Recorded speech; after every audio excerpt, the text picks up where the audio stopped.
Student protests in Bangladesh have turned violent. Over 100 people, including 14 policemen, have been killed. We have no safety. This cannot be a secure and independent country. That a lot of these deaths could be attributed to targeting of Hindu communities. Sheikh Hasina ने बांग्लादेश के प्रधानमंत्री के पद से इस्तीफा दे दिया है और देश छोड़कर भाग गई है। Thousands of protesters storming and looting the Prime Minister's residence. We have decided to form an interim government. Bangladesh is burning.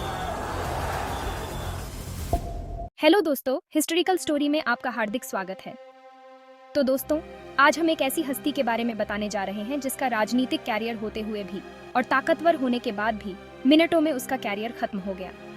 आखिर क्या वजह रही इसके पीछे, आज हम जानेंगे इस वीडियो के माध्यम से। सबसे पहले हम इनको समझते हैं दोस्तों। अगर आप इस चैनल पर नए हैं तो कृपया चैनल को सब्सक्राइब करें या वीडियो को लाइक करें। इससे हमें एक मोटिवेशन मिलता है जिसे हम आपका प्यार समझते हैं दोस्तों। तो चलिए वीडियो को शुरू करते हैं। शेख हसीना वाजेद, जन्म 28 सितंबर 1947, बांग्लादेश की पूर्व प्रधानमंत्री हैं। वे बांग्लादेश की 9वीं राष्ट्रीय संसद के सरकारी पक्ष की प्रधान एवं बांग्लादेश अवामी लीग की नेत्री हैं। वे बांग्लादेश के महान स्वाधीनता संग्राम के प्रधान नेता तथा बांग्लादेश सरकार के प्रथम राष्ट्रपति, राष्ट्रीय जनक बंगबंधु शेख मुजीबुर रहमान की पुत्री हैं। बांग्लादेश में जनता के विद्रोह के बाद उन्होंने 5 अगस्त 2024 को इस्तीफा दे दिया और देश छोड़कर दूसरे देश में शरण लेने निकल गईं। उनके पिता, मां और 3 भाई 1975 के तख्तापलट में मारे गए थे। उस हादसे के बाद भी उन्हें राजनीतिक सफलता आसानी से नहीं मिली। उन्होंने 80 के दशक में बांग्लादेश में जनरल इरशाद के सैनिक शासन के खिलाफ जो मुहिम छेड़ी, उसके दौरान उन्हें कई बार जेल जाना पड़ा। जनरल इरशाद के बाद भी उन्हें जनरल की पत्नी बांग्लादेश नेशनलिस्ट पार्टी की खालिदा जिया से कड़ी प्रतिद्वंद्वी के खिलाफ कड़वी और लंबी लड़ाई लड़नी पड़ी।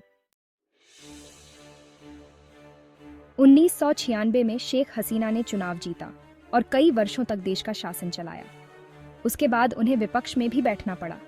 उन्हें कई बार जेल भी जाना पड़ा।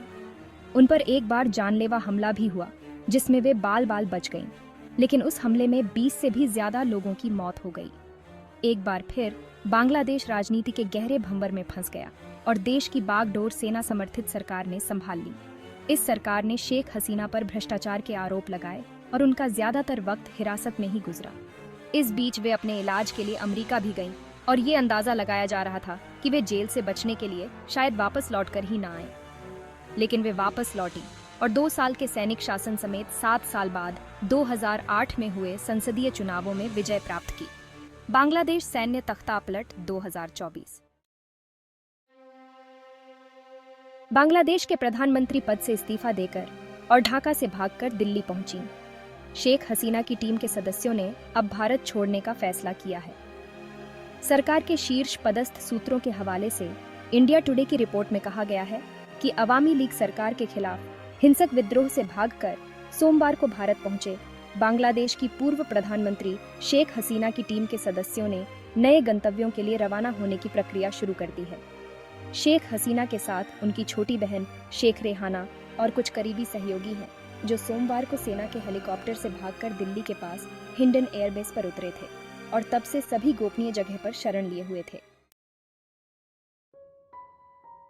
पूर्व प्रधानमंत्री शेख हसीना संयुक्त अरब अमीरात, सऊदी अरब या कतर को अपने अगले ठिकाने के रूप में देख रही हैं और वहां उनके शरण लेने की चर्चा चल रही है, लेकिन अभी तक ये स्पष्ट नहीं हो पाया है कि वह इनमें से किस मुस्लिम देश में शरण लेने जा रही हैं।